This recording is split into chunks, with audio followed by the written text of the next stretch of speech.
ये कल का मैंने आपको थोड़ा-सा एक समरी बताई है। कल एक होमवर्क भी दिया था बच्चे, एक बार आप सभी लोग मुझे बताइए इसका जवाब, फिर हम अपनी औसत चाल यानी कि एवरेज स्पीड की तरफ चलते हैं और एक one of the most important and one of the most interesting topic आपका एवरेज स्पीड है। सवाल है कि एक व्यक्ति 30 किलोमीटर प्रति घंटे की चाल से चलता है तो वह 20 मिनट देरी से पहुंचता है, परंतु वह 40 किलोमीटर प्रति घंटे की चाल से चलता है तो वह 5 मिनट की देरी से पहुंचता है। दोनों केस में बच्चे उसे देरी यानी कि सबसे पहले चाल कितनी कितनी उसका रेशियो बनाते हैं। भाई अगर मैं स्पीड की बात करूं तो स्पीड पहले 30 किलोमीटर पर आवर थी, बाद में कितनी हो गई 40 किलोमीटर पर आवर। जीरो से जीरो कट गया, स्पीड हो गई 3 4 की। तो जरा टाइम बताना मुझे, टाइम कितना हो जाएगा। टाइम हो जाएगा 4 3 का। टाइम का डिफरेंस कितना है 1 यूनिट का। सवाल कह रहा है कि पहले तो 20 मिनट की देरी हुई और फिर 5 मिनट की देरी। दोनों केस में उसे लेट देरी हुई है। कल मैंने बोला था कि जब भी देरी होगी तो डिफरेंस जो होगा वो माइनस होगा, यानी कि 20 में से आप 5 माइनस करेंगे तो 1 यूनिट का मान कितना आएगा 15 मिनट। 4 यूनिट का मान कितना आएगा 60 मिनट। इसका मतलब है बच्चे कि जब वो 30 किलोमीटर पर आवर की चाल से जा रहा था तो घर से स्कूल 60 मिनट में पहुंचा है। तो क्या मैं ये कह सकता हूँ कि घर से स्कूल की जो दूरी है वो चाल गुणा समय यानी कि 30 किलोमीटर पर आवर और 60 मिनट में है। बच्चे इसको घंटे में बदलेंगे तो 60 से डिवाइड कर देंगे। आपको पता चल गया कि घर से जो स्कूल की दूरी है ना वो 30 किलोमीटर की है, 30 किलोमीटर्स घर से स्कूल की दूरी। अब बात आती है घर से स्कूल पहुंचने का सही समय कितना है। कोई बताएगा मुझे सही समय? कल बहुत डिटेल में हमने इसको पढ़ा था बच्चे। जब वो व्यक्ति 30 किलोमीटर पर आवर की चाल से जाता है तो 20 मिनट लेट होता है, और जब वो 30 किलोमीटर पर आवर की चाल से जा रहा है तो क्या वो 60 मिनट में पहुंच रहा है? यस। इसका मतलब है कि जब वो बच्चा 60 मिनट में स्कूल पहुंच रहा है ना तो भैया वो 20 मिनट लेट है, 20 मिनट की देरी से पहुंच रहा है। मतलब उसको 20 मिनट पहले पहुंचना था अगर सही समय पे पहुंचना है। वो 60 मिनट में पहुंचा, वो 20 मिनट लेट पहुंचा है, तो सही समय उसका 20 मिनट पहले था। तो 60 माइनस 20 यानी कि प्यारे भाई सही समय उसका 40 मिनट था। सही समय 40 मिनट, दूरी 30 किलोमीटर। क्या आपका जवाब ऑप्शन नंबर ए बिल्कुल सही है? वो सही है सर। 80 मिनट सही समय थोड़ी होगा। यार आप खुद बताओ, आप घर से कॉलेज जाते हो और आप 50 मिनट में पहुंच जाते हो और आप 10 मिनट लेट पहुंचे हो, तो क्या आपको 60 मिनट में पहुंचना था? ये बड़ी प्रैक्टिकल बात सोचो ना, आप जो लोग 80 आंसर दे रहे हैं कि आप घर से अपने कॉलेज 50 मिनट में पहुंचते हो और आप 10 मिनट लेट हो। गार्ड ने कहा तुम 10 मिनट लेट हो भैया, तो क्या तुम्हें 60 मिनट में आना चाहिए था और 10 मिनट बाद आना चाहिए था? नहीं। गार्ड ने अगर बोला कि तुम 10 मिनट लेट हो तो तुम्हें 10 मिनट पहले पहुंचना था वहां। तो 10 मिनट माइनस करेंगे या प्लस करेंगे? ऐसे सोचो थोड़ा। चलिए आते हैं अपने टाइप नंबर 4 की तरफ बचे, और इसमें हम पढ़ेंगे अब एवरेज स्पीड के बारे में। आप में से जितने भी लोग एवरेज स्पीड के बारे में जानते हैं एक बार मुझे बताइए। जितने भी लोगों ने पहले थोड़ा बहुत सुना है या पढ़ा है, जिन्होंने नहीं सुना कोई दिक्कत नहीं है, फ्रेश माइंड हो, एक साथ आपके दिमाग में बेहतर चीज जाएगी। तो जिन्होंने पहले थोड़ा बहुत पढ़ा है वो आप मुझे एक बार बताएंगे कि what do you mean by average speed. Average speed क्या होती है? हिंदी में अगर मैं कहूं तो औसत चाल। औसत चाल क्या होती है? औसत चाल जरा बताएंगे आप मुझे। बहुत सारे बच्चे इसको मिसकॉन्सेप्ट करते हैं कि एवरेज स्पीड का मतलब सर 2ab अपॉन ए प्लस बी होता है। 2ab अपॉन ए प्लस बी होता है। नहीं बच्चे, ये गलत है। ये मत लिखना, अगर आप लिख रहे हो तो मेरी तरफ से 3 4 मुक्के आएंगे अगर आपने ये लिख दिया तो।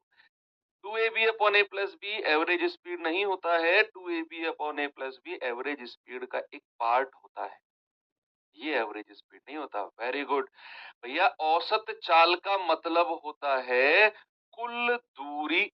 औसत चाल के बारे में अगर मैं लिखूं तो एवरेज स्पीड यानी कि औसत चाल का मतलब होता है बच्चे कुल दूरी।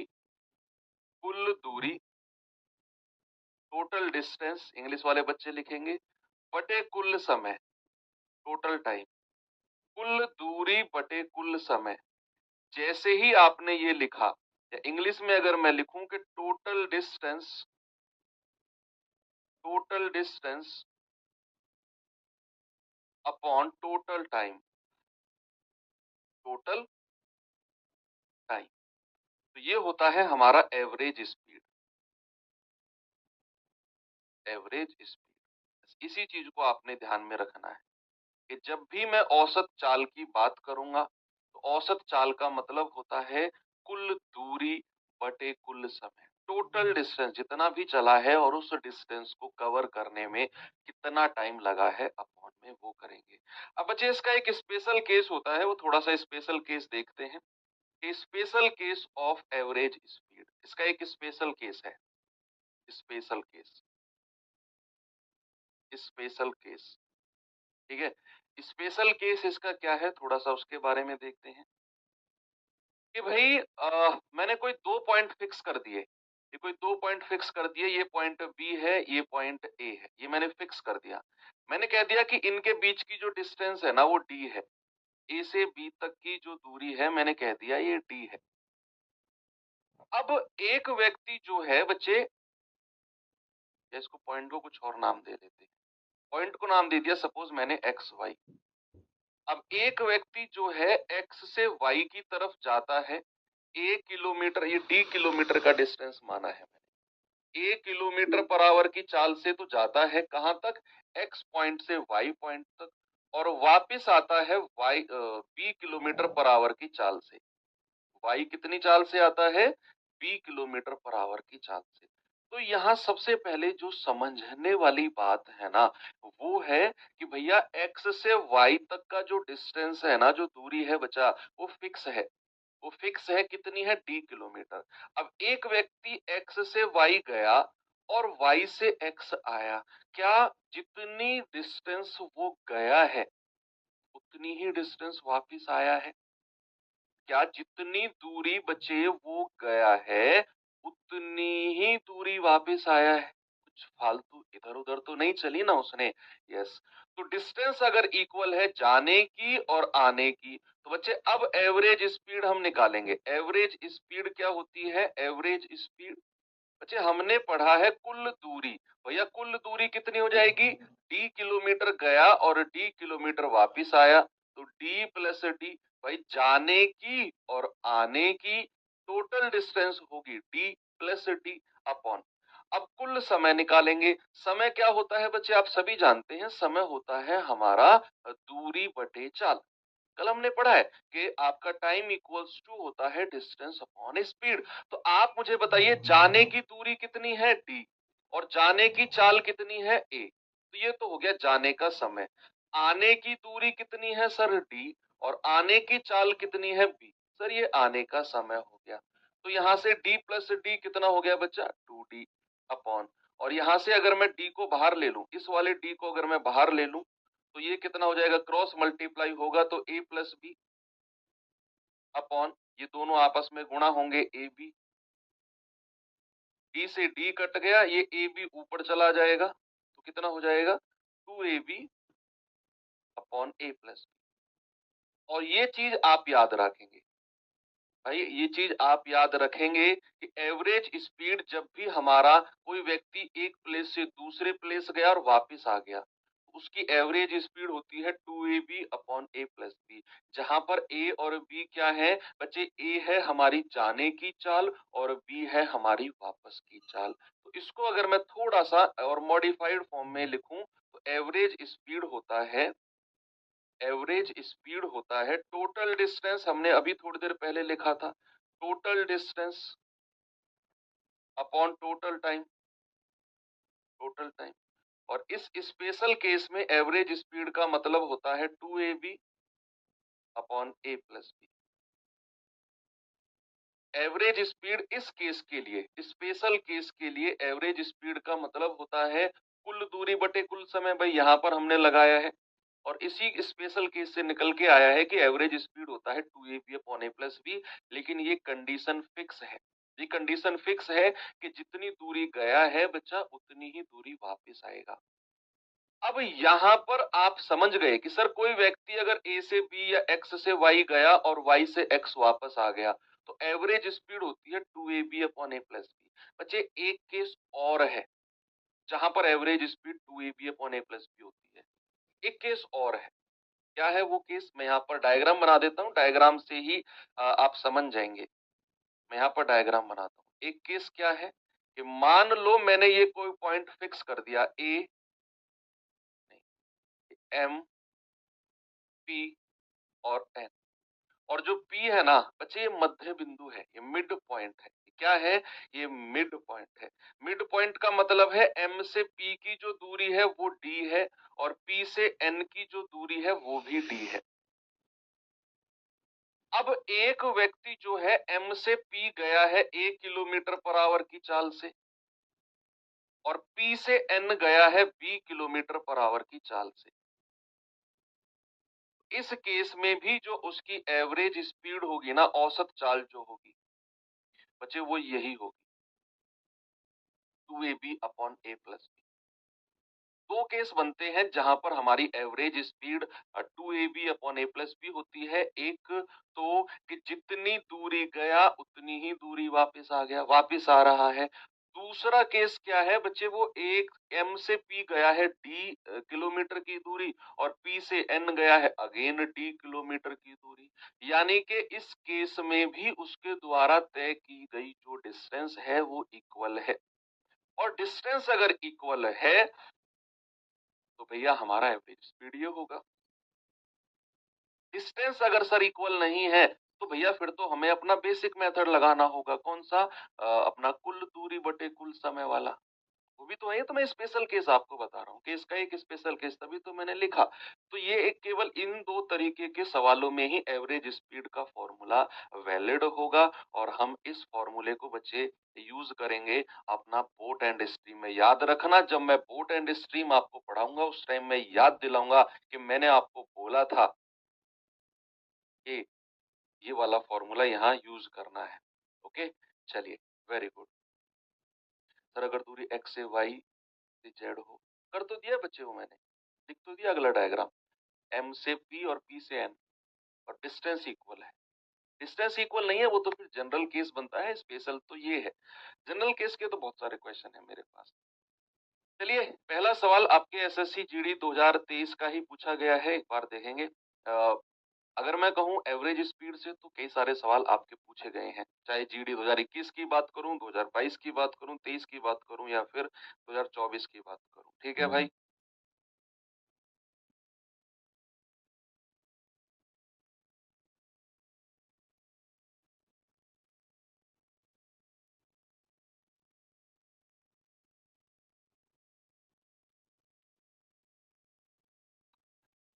सवाल कह रहे हैं कि एसएससी जीडी 2024-23 का है, सॉरी 10 जनवरी 2023 का है।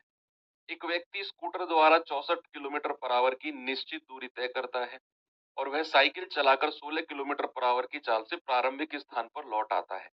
यानी कि बच्चे वो स्कूटर से गया है किसी पॉइंट पर, ए से बी कोई पॉइंट फिक्स है, और कह रहा है साइकिल चलाकर 16 किलोमीटर पर आवर की रफ्तार से प्रारंभिक यानी कि जहां से उसने चाल शुरू की थी वहां वापस आ जाता है। कह रहा पूरी यात्रा के लिए उसकी एवरेज स्पीड यानी कि औसत चाल क्या होगी। आप तुरंत समझ जाएंगे कि सर इस केस में एवरेज स्पीड जो होगी भाई ये कोई पॉइंट फिक्स है। वो व्यक्ति यहां से यहां गया है 64 किलोमीटर पर आवर की रफ्तार से और वापस आया है 16 किलोमीटर पर आवर की रफ्तार से। ठीक है, तो एवरेज स्पीड क्या हो जाएगी? एवरेज स्पीड हो जाएगी आपकी कुल दूरी बटे कुल समय, और इस स्पेशल केस में हम लगाएंगे 2AB upon A plus B. 64 plus 16 कितना हो जाएगा बच्चे? 2 गुणा 64 गुणा 16, और 64 और 16 कितना होता है? 80। तो 16 पंजे 80 और 64 दूनी 128 बटा 5। आप कहेंगे सर 5 दूनी 10, 2 5 पूरे 25, 5 छंग 30। 25.6 किलोमीटर पर आवर जो है ये आपकी एवरेज स्पीड होगी, औसत चाल।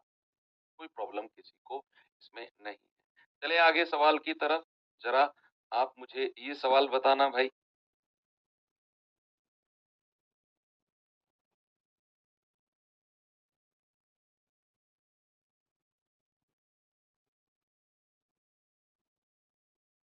सवाल है, एक व्यक्ति पी से क्यू की यात्रा 50 किलोमीटर पर आवर की चाल से तय करता है और अपनी चाल में 60% की वृद्धि करते हुए वापस लौटता है। मेरा दोनों यात्राओं के लिए उसकी एवरेज स्पीड यानी कि औसत चाल जो है वो क्या होगी, बताइए।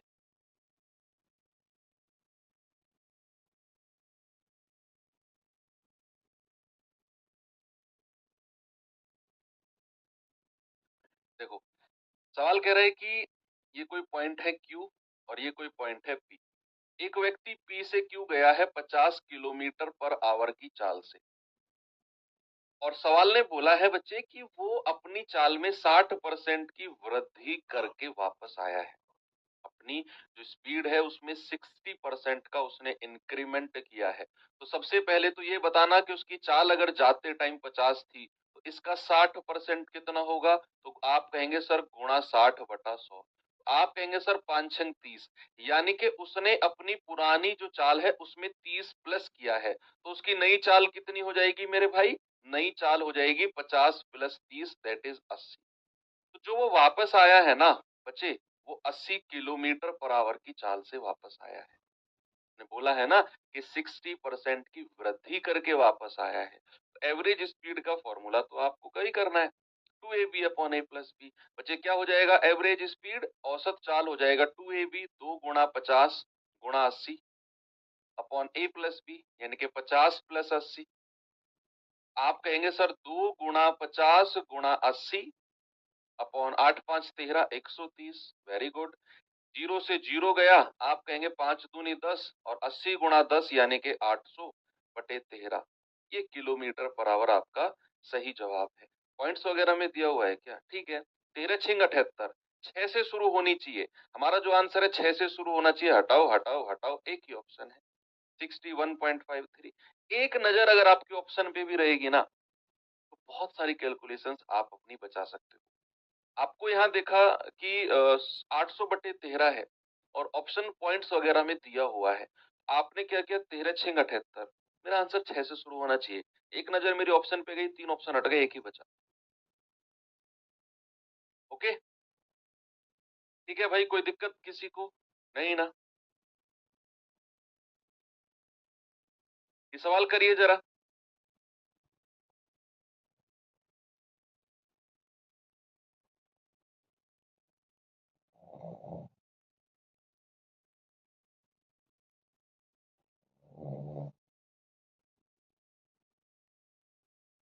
सवाल है, एक आदमी अपनी आधी यात्रा 6 किलोमीटर प्रति घंटे की गति से तय करता है और शेष यात्रा 3 किलोमीटर प्रति घंटे की गति से तय करता है। बताइए एवरेज स्पीड क्या है? इस बार वो वापस नहीं आया। इस बार उसने आधी यात्रा तो 6 किलोमीटर प्रति घंटे की रफ्तार से तय करी बच्चे, और जो बची हुई आधी यात्रा है वो 3 किलोमीटर पर आवर से करी। क्या दोनों केस में उसकी जो डिस्टेंस है बच्चे वो इक्वल है? जो दूरी उसने 6 किलोमीटर पर आवर की चाल से तय करी, आधी यात्रा थी वो, और बची हुई यात्रा भी आधी होगी। क्या वही दूरी वो 3 किलोमीटर पर आवर की चाल से जाएगा? सर डेफिनेटली जाएगा। तो ये हमारा प्यारे भाई केस बन जाता है कौन सा? ये हमारा केस बन जाता है सेकंड वाला। ये वाला केस बनता है। और इस केस में भी मैंने आपको बोला था कि हमारी जो एवरेज स्पीड है बच्चे वो वही रहेगी, 2ab/a+b। यानी कि ये केस है हमारा। सपोज मान लो मैंने यहाँ पे बोला पी, एन और क्यू, ये वाली आधी दूरी भी डी है और ये वाली आधी दूरी भी डी है। तो भैया ये तो उसने 6 किलोमीटर पर आवर की चाल से तय करी है और ये दूरी 3 से। तो यहाँ भी एवरेज स्पीड प्यारे भाई कितनी हो जाएगी? 2ab/a+b, 2 × 6 × 3/6 + 3। क्या मैं ये कह सकता हूँ कि 6×2 = 12, 36/6 और 3 9, यानी कि एवरेज स्पीड जो होगी वो 4 किलोमीटर पर आवर होगी। Very good. Option number B आपका सही जवाब है। आगे बढ़ूं? चलिए एक और सवाल देखते हैं बच्चे।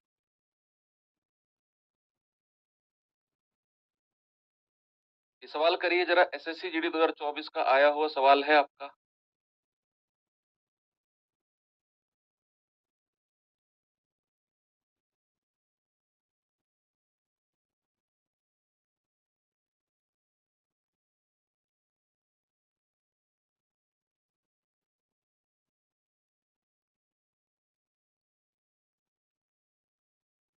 चलो, सवाल कहता है एक व्यक्ति क्यू से एस तक 45 किलोमीटर प्रति घंटे की चाल से जाता है और एक निश्चित चाल से एस से क्यू वापस आ जाता है।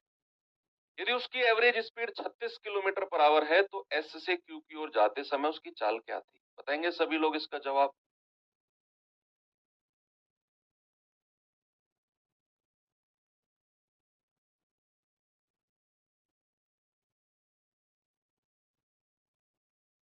सर, दूरी को 3 हिस्सों में बांट दिया। अरे भैया तसल्ली तो रखो मिस्टर प्रदीप, 3 हिस्सों में क्या 4 हिस्सों में भी बंटवाऊंगा दूरी को, तसल्ली तो रखो।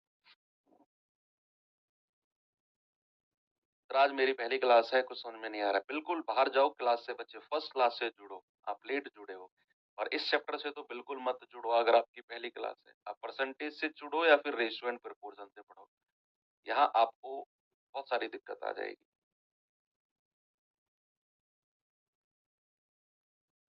चलो, सवाल करें एक व्यक्ति क्यू से एस 45 किलोमीटर प्रति घंटे की चाल से जाता है। पॉइंट एस है, ये क्यू है। व्यक्ति गया है 45 की चाल से और वापस आया है, हमें नहीं पता।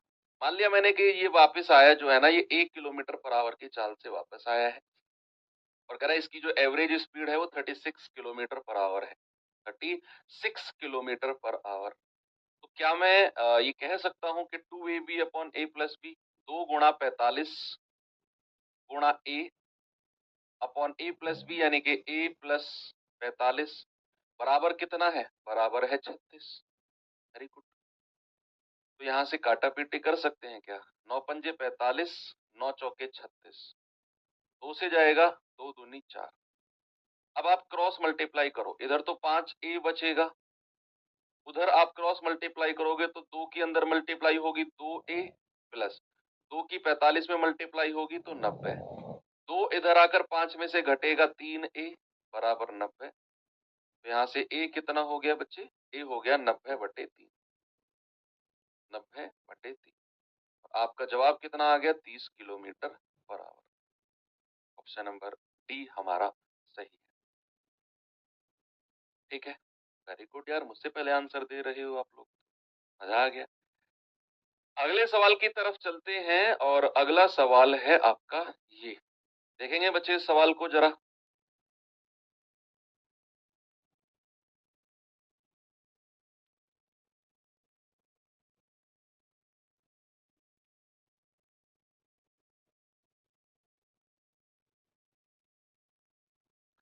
सवाल है एक व्यक्ति अपनी यात्रा के पहले 176 किलोमीटर की दूरी 16 किलोमीटर पर आवर की चाल से और अगले 64 किलोमीटर की दूरी 32 किलोमीटर पर आवर की चाल से तय करता है। यात्रा के 240 किलोमीटर की दूरी के लिए लगभग उसकी औसत चाल क्या होगी? यहाँ बच्चे आपसे उसने पूछा है लगभग, तो ऐसा हो सकता है कि आपका जो आंसर है वो अप्रोक्सीमेट में है, कुछ डेसिमल वगैरह में आ रहा होगा, उसने यहाँ थोड़ा सा सेट करके लिखा होगा।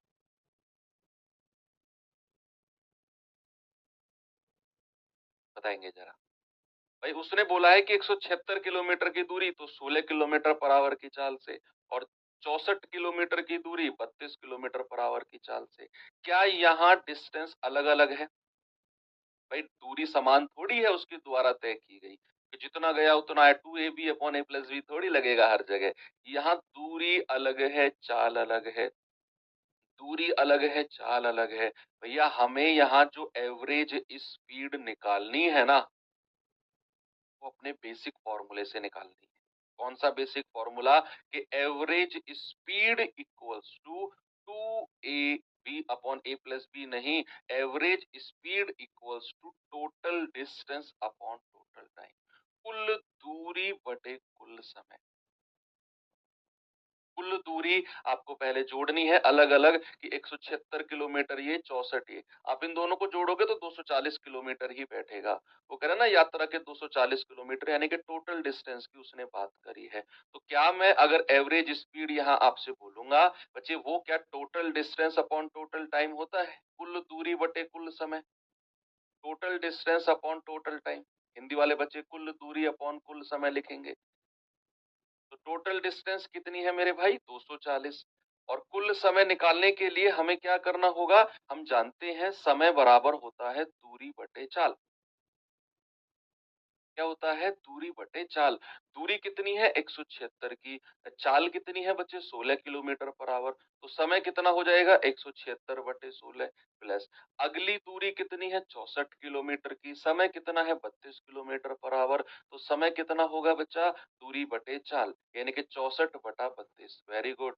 भैया आप कहेंगे सर ये 2 बार गया है और आप कहेंगे सर ये 11 बार गया है। तो 240 बटे 11 और 2 13। भाई साहब ये आपका सही जवाब है। आप अगर इसे पॉइंट में बदलना चाह रहे हैं तो एक नजर ऑप्शन पे भी रखना। आप कहेंगे 13 दूनी 26 तो नहीं जाएगा सर, 13 दूनी 26 तो ज्यादा हो जाएगा, तो दो वाले ऑप्शन तो हटा ही दो। ये दो बचे हैं, 13 एकम 13, बचा कितना? 7 और 4 11। 13 निम्मा 117 ज्यादा हो जाएगा, तो 13 अट्ठे 104। यानी कि मेरा जो ऑप्शन है वो 18 पॉइंट कुछ रहना चाहिए। ऑप्शन नंबर सी है, हटा दो, ज्यादा दिमाग मत लगाओ, ये कैलकुलेट होके अप्रोक्सीमेट 18.5 बैठेगा। ऐसे ऑप्शन एलिमिनेट करना भी सीखो with the help of your बुद्धि, है ना। आपने देखा कि 240 बटे 13 को उसने डेसिमल में बदला हुआ है, तो हमने 13 एकम 13 ही जाएगा। तो जो 13 दूनी से स्टार्ट थे वो दोनों ऑप्शन हटा दिए। फिर हम गए 13 एकम 13, बचा आगे 11, 110 हो गया, ये जीरो लगा के। तो 13 अट्ठे 104 बनेगा, क्योंकि 13 निम्मा 117 तो बहुत ज्यादा हो जाएगा। तो 13 अट्ठे 104 यानी कि फिर सेकंड नंबर पे 8 आएगा, तो ये वाला ऑप्शन हटा दिया, एक ही बचा। भाई वाह, बहुत स्पीड से आंसर दे रहे हो यार आप लोग तो। चलो थोड़ा सा आगे लेकर चलता हूं आपको। इस सवाल की तरफ आएंगे जरा, एसएससी जीडी 2024 का ही पूछा गया सवाल है बच्चे। फिर आपको मैं कुछ ऐसे क्वेश्चंस कराता हूं जहां आपको दूरी ही नहीं देगा, जहां डिस्टेंस ही नहीं देगा। जैसे ये सवाल है पहला, यहाँ से शुरू हुई है कहानी। अभी तो उसने 2 स्पीड की बात करी है, अभी वो 3 चाल की भी देगा आपको, 4 भी देगा, स्क्वायर में भी घुमाएगा, वर्गाकार भी घुमाएगा, कई सारे क्वेश्चन है मेरे पास। बताएंगे बच्चे इसका जवाब जरा?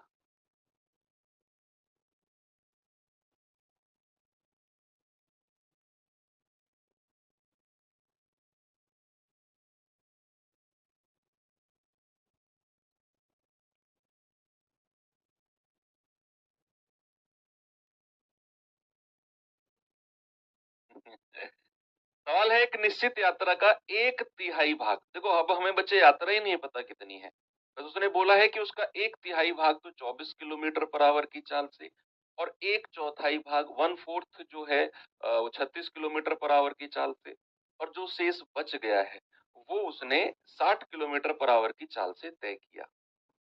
अब सवाल कह रहा है कि पूरी यात्रा के लिए उसकी एवरेज स्पीड क्या होगी। इस सवाल में हम थोड़ा सा डीप अध्ययन करेंगे। मैं आपको 2-3 अप्रोच दूंगा कि आप ऐसे कर सकते हो, आप ऐसे कर सकते हो, तो रफ कॉपी में साइड में लिखते रहना।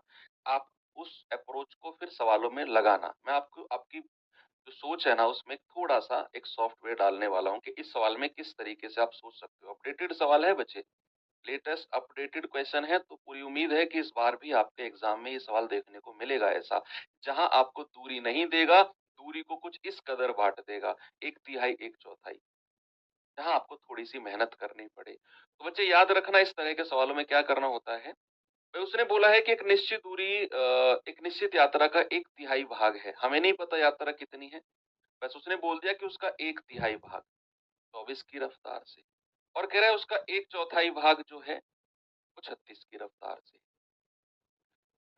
तो हम करेंगे क्या बच्चे, हम यहाँ पर 1/3 लिखेंगे, हम यहाँ पर 1/4 लिखेंगे। हम क्या करेंगे बच्चे, हम ना कुछ डिस्टेंस को मानेंगे, कुल दूरी को ना कुछ मानेंगे हम। अब वो क्या मानेंगे?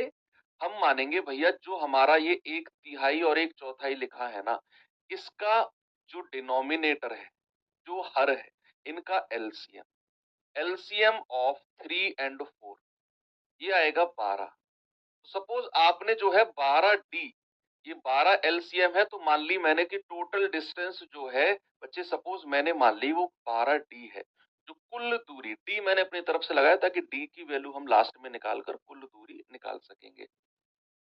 अब आप मुझे एक बात बताओ, अगर मैं कुल दूरी को 12d मान लूं, 12d मान लूं, तो भैया पहला तो उसने बोला है कि 1/3 दूरी, इसका 1/3 कितना हो जाएगा 12d का, आप कहेंगे सर ये हो जाएगा 4d। और फिर उसने बोला है कि इसका 1/4, तो बच्चा इसका 1/4 कितना हो जाएगा, आप कहेंगे सर 3d। और शेष रिमेनिंग कितना बचा है भाई, 12 में से अगर मैं 4 और 3 7 हटा दूं तो कितना बचेगा 5d। 12 में से 4 और 3 7 हटा दोगे तो 5d ही तो बचेगा। अब उसने बोला है कि ये वाली दूरी तो उसने 24 किलोमीटर पर आवर की चाल से, ये वाली दूरी उसने 36 की चाल से, और जो शेष भाग है वो 60 की चाल से। आप एवरेज स्पीड का फॉर्मूला डायरेक्ट लगाओ। एवरेज स्पीड का फॉर्मूला डायरेक्ट लगाएंगे, एक अप्रोच दे रहा हूं, इसके बाद में एक और थोड़ा सा अप्रोच दूंगा कैलकुलेशन को आसान करने वाला। तो भैया एवरेज स्पीड क्या होती है बच्चे, कुल दूरी बटे कुल समय। मेरे पास कुल दूरी कितनी है 12d, और कुल समय कितना है बच्चे, ये वाली दूरी उसने 24 की रफ्तार से तय करी है, तो भैया 4d/24 दूरी बटे चाल, प्लस ये वाली दूरी उसने 36 की रफ्तार से तय करी है, तो बच्चे 3d/36 प्लस, और ये वाली दूरी जो शेष बची है 5d, ये उसने क्या 60 की रफ्तार से तय करी है, तो 5d/60। d यहां से कॉमन आ जाएगा, तो 12d, ये 4 से कटेगा क्या, 4×6 = 24, 3 से कटेगा क्या 12×3 = 36, 5 से कटेगा क्या 12×5 = 60। तो ये d कॉमन आ जाएगा, अंदर क्या बचेगा 1/6 प्लस 1/12 प्लस 1/12। ठीक है, डी से डी कट गया। बच्चे थोड़ी सी कैलकुलेशन मैं आपको अगर यहाँ बताऊं कि अगर हमारा बेस बराबर है, अगर हमारा बेस बराबर है तो हमारी जो पावर्स है, सॉरी जो हमारे न्यूमरेटर है वो आपस में ऐड हो जाते हैं। ये 12 और 12 है तो ये नीचे 12 रहेगा, न्यूमरेटर ऐड हो जाएंगे, 1 और 1 2/12, ये हो जाएगा 2×6 = 12। अगेन हमारा बेस बराबर है भाई 6 और 6, फिर हमारे न्यूमरेटर जुड़ जाएंगे, 1 और 1 2/6, यस 2×3 = 6, और ये 3 हमारा ऊपर चला जाएगा तो 12×3 = 36। भाई हमारा क्या था ये वैल्यू, मैं फिर से लिख देता हूँ। यहाँ क्या है 12/1/6 प्लस 1/6, मैं यहाँ पर लिखता हूँ। तो 12/1/6 प्लस 1/6 कितना होता है 2/6, ये जाएगा 2×3 = 6, और जो नीचे का 3 है ये 12 के पास चला जाएगा, तो 12×3 कितना हो जाएगा 12×3 = 36 हो जाएगा। आपका जवाब ऑप्शन नंबर डी। ये है तरीका नंबर 1। अब इसमें थोड़ा सा आपकी कैलकुलेशन को मैं आसान कर सकता हूँ, कैसे, चलिए थोड़ा सा आसान कैसे कर सकते हैं, ये सब रफ कर दो, ये सब क्या है, ये सब रफ कर दो, और आप क्या करो, आप इसका रेशियो बना लो। आप इसको 12d भी मत मानो, आप केवल इसको 12d मानो ही मत, आप इसको केवल 12 यूनिट मानो जो एलसीएम है। ठीक है, तो इसका 12 कितना होगा 4 यूनिट, इसका 12 कितना होगा 3 यूनिट, और शेष कितना है 12 में से 4 और 3 7 गए तो 5 यूनिट। आपने क्या किया बच्चे, दूरी का रेशियो बना लिया। अब देखना थोड़ी सी आसान कैलकुलेशन मैं आपकी कर रहा हूं जहां पर आपको वो डिस्टेंस नहीं देगा। वो फर्स्ट अप्रोच तो मैंने आपको बताई, ये तो फर्स्ट अप्रोच है आपकी। सेकंड क्या है कि आपको जब भी दूरी नहीं देगा ना तो दूरी का रेशियो बना लो। अब आपने दूरी का रेशियो बनाया, आपको पता चला कि भाई जो ये वाली दूरी है ये उसने चली है 24 की रफ्तार से, ये वाली दूरी चली है 36 की रफ्तार से, और ये वाली दूरी चली है 60 की रफ्तार से। ठीक है भाई, कितनी रफ्तार से चली है, ओके। अब हमें क्या करना है, अपनी कैलकुलेशन को आसान बनाने के लिए जो हमारी चाल है ना इसका एलसीएम लो। चाल का एलसीएम कितना आएगा बच्चे, आप कहेंगे सर 24 और 36 का एलसीएम तो 72 है, 72 और 60 का जो एलसीएम है वो 240 आएगा शायद, या 360 आएगा। भाई 72 और 60 का एलसीएम कितना आएगा, 72 पंजे, हाँ 360 आएगा। इन तीनों का एलसीएम, एलसीएम ऑफ चाल, चाल का एलसीएम कितना आएगा बच्चे 360 आ जाएगा। तो ये चाल आपको दी हुई है। अब आपका जो चाल का एलसीएम है ना 360, उसको आप डिस्टेंस से मल्टीप्लाई कर दो। मैं कह रहा हूं कैलकुलेशन इतनी आसान बन जाएगी कि आपका जो सवाल है बहुत आसान हो जाएगा। जो भी आपकी चाल है उसका एलसीएम लेकर आप डिस्टेंस का जो रेशियो है, दूरी का रेशियो है, उसके मल्टीप्लाई कर दो, सवाल हो गया। सवाल हो गया। भैया एवरेज स्पीड डायरेक्ट आप पता है कैसे आएगी? कुल दूरी बटे कुल समय। कुल दूरी क्या है? इन सबको जोड़ो, और जोड़ने से पहले क्या करना है, 360 अगर कॉमन ले लेंगे तो 4 और 3 7, 7 और 5 12, 12 गुणा 360 मैं कर सकता हूँ। भाई या तो मैं ऐसा करूं, इन दोनों की गुणा, इन दोनों की गुणा, इन दोनों की गुणा, फिर जोड़ू। नहीं, मुझे तो स्मार्ट तरीके से चलना है। मैं क्या करूंगा, 360 को भूल जाओ, 4 3 7, 7 5 12 और फिर 360 से गुणा कर दो। ये कुल दूरी आ गई। अब समय निकालने के लिए दूरी बटे चाल करेंगे। दूरी बटे चाल यहीं पर आप कैलकुलेट करो बच्चे, यहीं पर। इसीलिए तो मैंने इसके एलसीएम से मल्टीप्लाई किया ताकि ये पूरा पूरा कटे। 24 एकम 24, 24 पंजे 120 और 15 चौके 60 प्लस ये 36 से जाएगा पूरा 10 बार, और 10 तिया 30 प्लस दूरी बटे चाल कर रहा हूं मैं, ये जाएगा 6 छिंग 36, 6 और 5 11। हो गया सवाल। आप कहेंगे सर 12 गुणा 360, 6 पंजे 30, सॉरी ये 30 जाएगा, 6 पंजे 30, तो 12 गुणा 360 बटे 30 30 60 60 120, तो 12 तिया 36 और 12 तिया 36, 300 सॉरी 36 किलोमीटर पर आवर। ये हमारा जवाब है option number D. Very good.